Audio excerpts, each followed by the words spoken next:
So, welcome once again, Pat. Great to see you. This makes my day, my week Uh, even. this I is lead our a very entertainment. exciting life, you can tell. It's Anyway, amazing what keeps you happy. hi. Well, listen, you were said that something you thought we might talk about today would be the notion of people who have emigrated and Yeah. what it does to their view of Ireland. Um, and you were saying there a minute ago, just before we went on air, as it were, that some people are caught in a sort of a midway trap. Do you want to talk to me about that? Yeah. I went to America in 1972 and I stayed with, we'll call them relatives just for the sake of it. They weren't strictly speaking relatives. But I remember at the time, the man in the house was a genuinely lovely man, but he dreamed of Ireland, but he loved America. And he was neither one nor the other. When he was in Ireland, he wanted to be in America, and when he was in America, he wanted to be in Ireland. He had that sort of the word is dichotomy, but it's not the expression that explains it. The man, he had grown up in Ireland, had hard times, emigrated to America, and done very well. He owned a pub in Port Washington, and he was a genuinely, genuinely nice man, a genuinely good man as well. Looked after me and all the rest really, really well. But there was that sort of thing. There was a sort of longing for home. Yet when he came to Ireland and he saw the poverty, and I'm talking about the 60s and 70s. He had 3 or 4 cars in the driveway, and the pub was packed out every night, and he had a very good living. He used to smoke the big cigars, and I can't even remember, Cadillac. He had a Cadillac, and all the rest. So he was the epitome of the American dream. And when he left, now he told me that he got a job originally as a salesman in a garage, and they offered him the manager's job, and he poo-pooed it. No, I don't want the job. And I said, why did you turn it down? He said, couldn't read or write. That's the background he left. Yeah, So yeah. so America to him was the land of opportunity. Oh, and by the way, he would have been, even though he voted Democrat, he would have been somewhere to the right of Genghis Khan. As many Irish Americans are. Absolutely. Should they all join the police force and all this? But Jude, we have talked about this before. I went to Australia, me and my wife and family, and first time in 1989.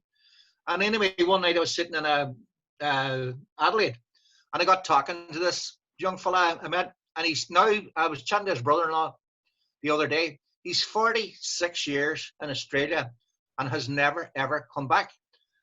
And there's something, I don't know, I don't want to put words into someone's mouth or attribute things to them, but I think there's somewhere there that he's scared to come back. So this whole thing, my mother said to me many years ago, and I'm going to drop now because you better come on here somewhere about all this. She said somewhere years back that emigration destroyed families. And that was based on family history. The fact that members of our own family had emigrated and were never heard of again. Now, this was in the 1920s and so on, or the early noughties, or whatever the hell you call 1919 or whatever it is, So she says she remembers her mother, as my mother used to say, sitting beside the fire lamenting about family members who had got disappeared and all the rest. So that's emigration is part of our history, but it's not a happy part of our history. Well, I partly agree with you and partly disagree. Brian Friel has 2 plays, as I'm sure you know. Philadelphia, Here I Come, which is the story of the play about a young guy on the eve of his departure to live with his uncle and aunt, I think it is, in Philadelphia. And part of him wants to stay where he is, and part of him can't wait to get the hell out of this parochial, inward-looking little village in Donegal that he's living in, Ballybeg. Yeah. The other play that Free did that I thought was very insightful was called The Loves of Cass McGuire. And it was about a woman who had spent so much of her life in New York, and she retires at 65 or something to Ireland, and boy, is she lonely. She is homesick for New York, and she talks about all the things and the guys, this man she used to know and how she got on so well with them. And there was a real tragedy in it. It was a woman who, I suppose, like many Irish people, spend their lives abroad promising themselves they're going to come back.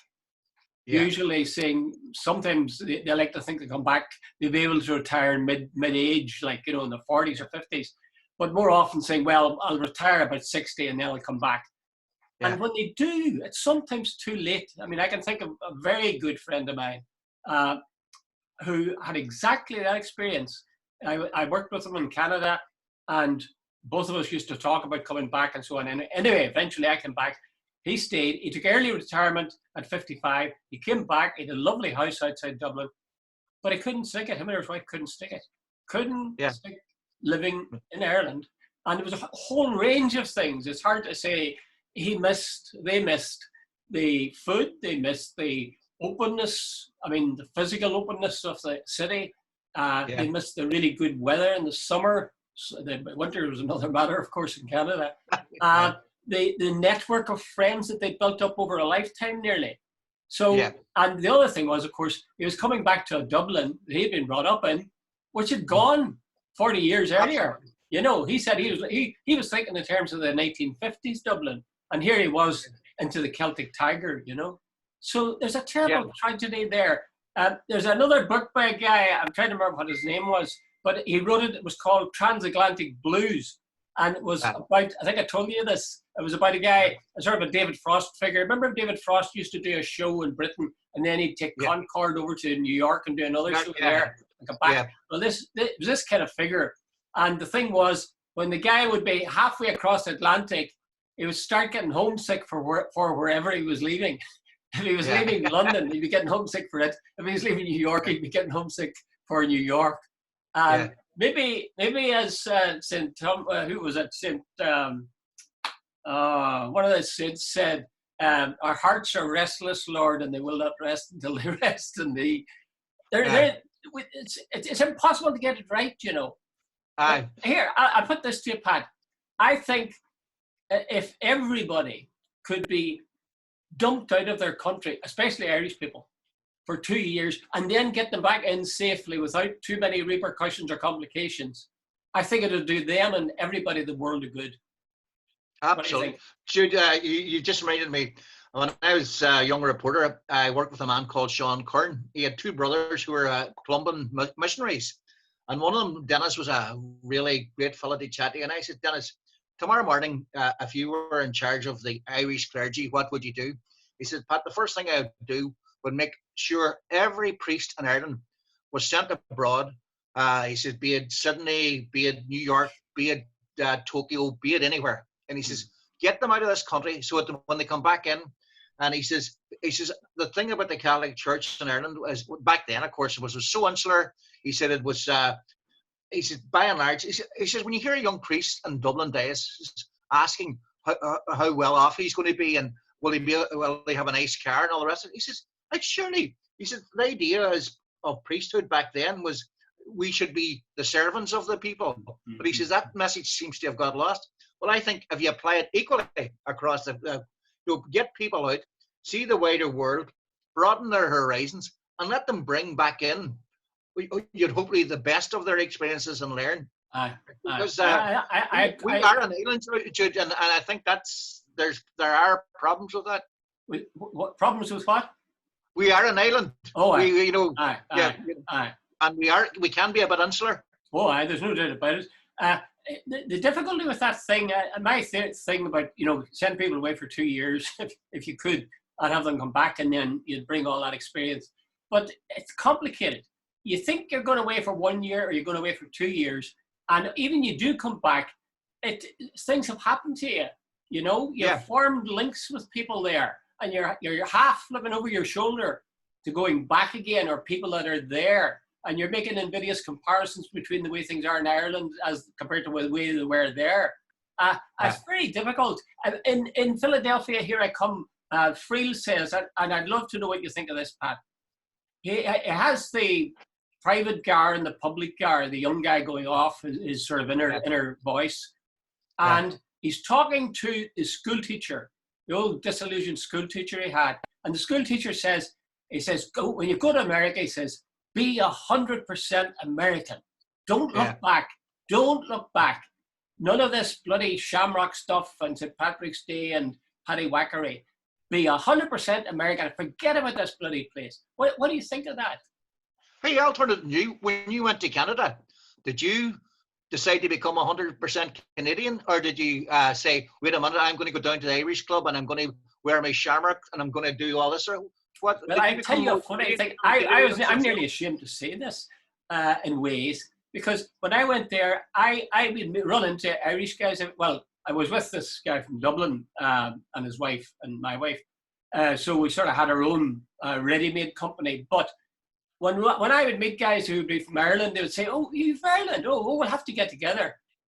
And I used to think, well, I'm not fucking sure if I want to get together with you at all. You know, the fact that you're Irish doesn't necessarily mean that I really think you're a wonderful guy. So to be honest with you, I tended to avoid Irish company. Now, I didn't, rule people out because they were Irish, but I tended to want to mix with, say, teachers, because I was a teacher, who were Canadians largely. There might be the odd Irishman among them, but I didn't go to the Irish centre. Yeah. On St. Patrick's Day, I'd wear my shamrock and so on and feel Irish. Yeah. But I actually was probably too much the other way. I was afraid that I'd be, well, I suppose in a way I was following Friel's teachers, or, the teacher in that play's advice. I thought it'd be much better to immerse myself in Canadian people and Canadian society rather than some sort of little mini hub there, which would be Irish in the middle of all this Canadianism. What do you think? No, Jude, I remember a guy called Joe Martin. He worked in the Journal, and he told me a story. Joe would have been old dairy, and it was a dairy probably in the 50s and 60s. He grew up in, and he was telling me, I remember it well. He told me a story about a guy who was of the Protestant faith. Dairy was much more mixed than it back then than even today. And this guy apparently emigrated to New York. And at the start, he refused to get involved in the Irish. He considered himself British. But anyway, fast forward, because the story, somebody went out about 10 years later to New York and actually ran into the guy. And he was a member of the GEA club in New York. So here's a good unionist, staunch, loyalist type person. But when he went to America, he suddenly became Irish rather than British. And there's also, like, you start off by someone earlier on, but when I was about very young, and it doesn't matter, I was my father one Sunday afternoon, he must have been bored. He says, "Come on, Paddy, we'll go for a run." And we went out a place called Glen Swilly, out by Church Hill, outside Letterkenny. And there was a beautiful big house, long before the era of the Celtic Tiger. It was so unusual to see a beautiful big house standing on its own. I said to my dad, "Is that a some house?" And he says, "Paddy, what happened there was," he says, "there was two old brothers." And he says, as far as I remember, one became a policeman in New York and the other became a fireman. And he says they emigrated in the 1930s. And this is now well into the 60s, maybe early 70s. And he says they came back. But he says they only stayed a couple of years. They went back to America. And he says what had happened was they thought they would come back to the Ireland that they had left, back to their friends, back to the same lifestyle, but everything had changed. Some of their friends were dead. Others had married and had led totally different lives. They had nothing in common anymore. And these guys were speaking with half American accents and gee whiz and all that sort of stuff, and people taking the piss out of them. So they left. So that's what you started off about earlier on. What I try to say is you're of two worlds. You're neither at home, and I saw that quite often in New York. The price, a lot of people, the first-time immigrants, the people who left here, their children, they, of course, assimilated and became, American or Australian or whatever. But the nexus, the plank between one place and the other, people paid a price for that, I think, psychologically. Terrible discontent there. One of the things that you often hear, I certainly heard from unionists, they talk about, plastic paddies over in the States, and they know nothing about what's going on here. Well, I sort of resent that, because over the last couple of years especially, and even before that, we're in the States because my son's living there now, and I've been in touch with quite a few Irish American organizations. And I'll tell you something, places like Boston College they've a far keener appreciation of Irish things, whether it's music, poetry, dance, anything, than we have. They really, they know how precious those things are. we tend to be a bit dismissive even still, you know, or we don't treat it with the same degree of respect, I think. I'll give you a quick example. A friend of my very good friend, or the wife of a very good friend of mine who's back in Canada, a guy that couldn't stick Dublin, his wife is a singer and very into music, Irish music particularly. She does Shan Nose singing, and she teaches Shan Nose singing, or did teach it, for nothing, like to people in Winnipeg. And the people she was getting were people like Japanese people and Korean people and people you would never think would have any interest in it, but they just loved it. And I thought that was just terrific. You wouldn't get that, you know, I just think that kind of pure interest and respect and love of Irish culture exists maybe in a purer form even when people are away or living abroad that are Irish American. Absolutely. Jude, it came close to me when I was my eldest son, sorry. He went to university in London, and I remember before he left, he was big into this techno music. I remember it as well. There were some days you could reach from. The house was actually bouncing with the sound of, you know, the beat. And I remember thinking, good, merciful, you know, knock that off, you know, but you didn't, because that was the way kids were. Anyway, he disappeared after London. In fact, I actually missed the techno beat when he gone, you know. But anyway, he came back about a year later, you know. And one day I was sitting listening, and it's just, you know, the way someone had you like a brick in the face. He sort of, is that Planksty that's playing?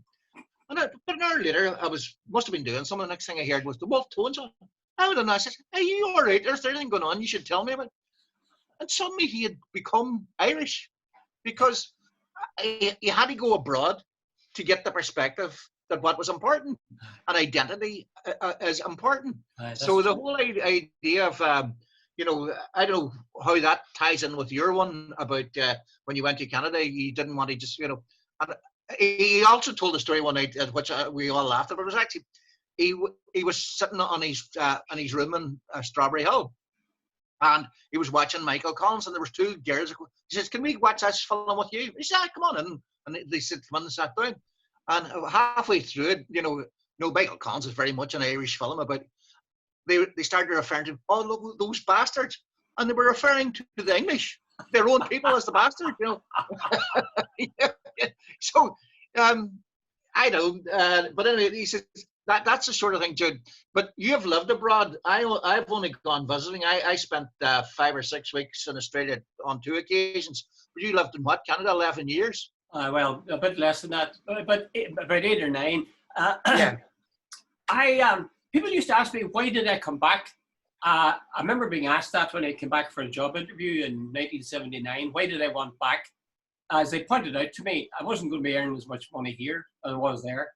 And to tell you the truth, my salary halved coming back. I was paid half as much exactly here as I was there. But anyway.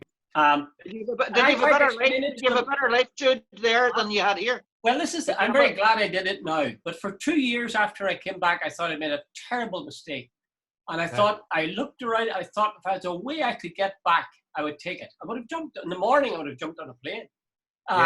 Even though I had, 4 children, that's 3 anyway, and a wife. But somebody asked me, why did I come back? And I said 2 things. One, with some people, the graft takes, you know the way you graft a thing onto like a branch onto a tree or something. But some people the graft takes, and with other people it doesn't. It never really took with me. There was always a part of me, and I just was a sort of a feeling that this isn't quite right, a feeling of dislocation. The other thing is very odd now. People will say, "Oh, you miss Irish people then." Well, actually, it wasn't Irish people that I missed. Well, if you ask me, what I missed was hills. Like where I was in Winnipeg, it was flat. For hundreds of bloody miles, it was flat. You didn't know what hills were. I liked hills and mountains, and I longed for them. Cloud formation. The cloud formation in Ireland is totally different from what it is in Canada. In Canada, the sky, even in the winter, is scrubbed clean. It's blue with little wisps of cloud. Here we have these big, massive, bloody whale-like clouds, I could turn this camera around and show it to you, but go ahead. Yeah, and it was things like that, accents. not people specifically, but the sound of people's voices, the way they spoke. I missed that kind of thing. The only thing I missed was terrible. It was the media. Now, to be honest with you, it was largely English media I was talking about. I really missed the BBC because I thought the television there was so atrocious. I really was. Yeah. Well, there was some good things. There was some good things. But, I mean, it wasn't in the same class. Either the American channels or the Canadian channels were nowhere near the same class. And as for newspapers, Jesus, the newspapers, at least the newspapers I got, in New York, of course, some people used to get good newspapers sent up from New York to Winnipeg. But there was things like that, you know, that the kind of wallpaper of your life, you know, the things around you rather than the things at the heart of. When I was away, I'll tell you one other last thing now. We're going to run out of time. But when I was in Canada, it was in the 70s. And we started having children there. And my mother used to keep in close contact, and she would talk to my siblings and say, Jude sent a letter and so on. And she said, this is at the height, you know, it was the height of the bombing campaigns and guys being found murdered right, left and center. She said, isn't it terrible? Jude couldn't get back home, you know, to bring the children up in a civilized place. I'll leave you with this one, Jude. Dennis Irwin is a famous footballer. He played for Manchester United. I remember him well. And he had a great career. And I saw his mother, and she reminded me so much of my own mother. And I think it might have been Gay Burns said to her, Mrs. Irwin, what is, you know, she says, all I want for him is to come back home. You know, like, and he's living in England now. But even though his career was over, all his mother wanted for him was to come back home. So that's your Irish mother, and that's your Irish family, and that's your Irish roots, and that's the call of home. But look at Dennis Irwin, and look at Roy Keane and others who would be very strongly Irish when they were playing, as very proud to be playing in the green jersey, as they say. But when their careers are over, they stay in England. You know, there's no question of them coming back to live in Ireland. No, well, they've become Anglified. Well, Frank I don't know if that's true, really. Well, I'll wrap it up soon, but I'm not sure that's true. Roy Keane doesn't strike me as being very Anglified at all. I'm sorry, right, let me rephrase that. They've become Anglified in their lifestyle, maybe not Anglified as human beings. The people, I think it's down to friends and sort of habits and places you go and so on, and you develop a sort of a pattern of living, and that then makes it very, very difficult to adjust to something completely that, you know, supposed to have happened in the past, but it's not the past at all. It's the future. By the way, have you ever been back to Winnipeg? I was once. No, that's a lie. I was twice actually.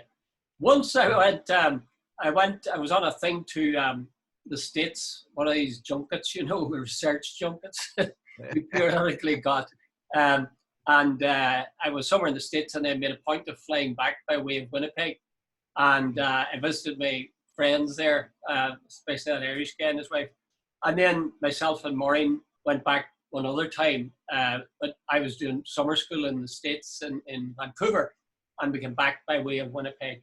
And, you know, neither time did I feel any sense of longing to be back there or affection for the place. I mean, I liked it, but I didn't feel a pang of any kind, or I wish I wonder should I have stayed or anything.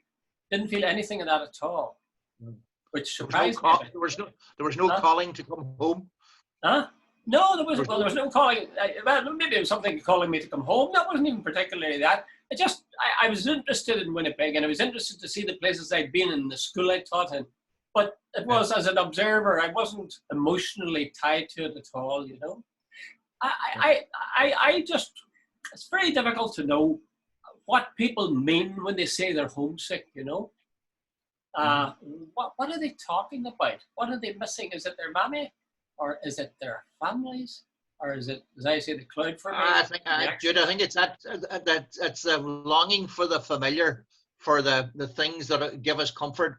Like you were talking there, and I could see in your face, you were thinking back to the clouds, the rivers, the hills, the things that, you know. Hey, what are you on about, Jude? I went to Dublin, worked in Dublin, and I didn't stay very long. one thing I couldn't take was in Dublin. I'm a Donegal boy. I'm a country fella, even though I was brought up in a town, a rather large town. But anyway, but 2 miles outside Letterkenny, you're in the country, and in Dublin, 5 yards traffic lights, 5 yards traffic lights, 5 yard. I couldn't take that at all. I was so used driving on empty country roads where you can go for miles on end without a traffic light, without a stop sign, without anything. And I had a major problem with just that.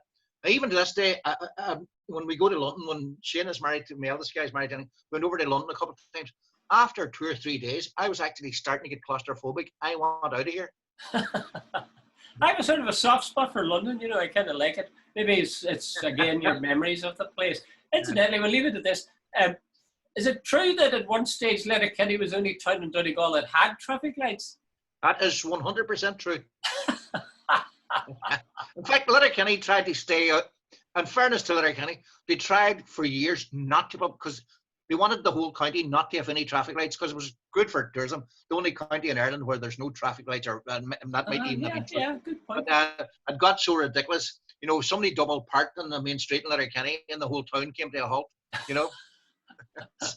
Very good. Yeah. Listen, we'll leave it there. We're talking about the possibility of doing what it says in the papers maybe later in the week. Yes. Is that right, Pat? Yeah, we'll do a review on Friday. We'll take it from there. Yeah. Worth a try at least. And it'd be interesting if people who are listening to us now or watching this, if they had any thoughts in the matter, to either email me or put it up on Facebook or whatever, and see what they think of that. Okay, Jude. Pat, it's always a joy talking to you. Thanks very much. And you thoroughly enjoyed it. Bye.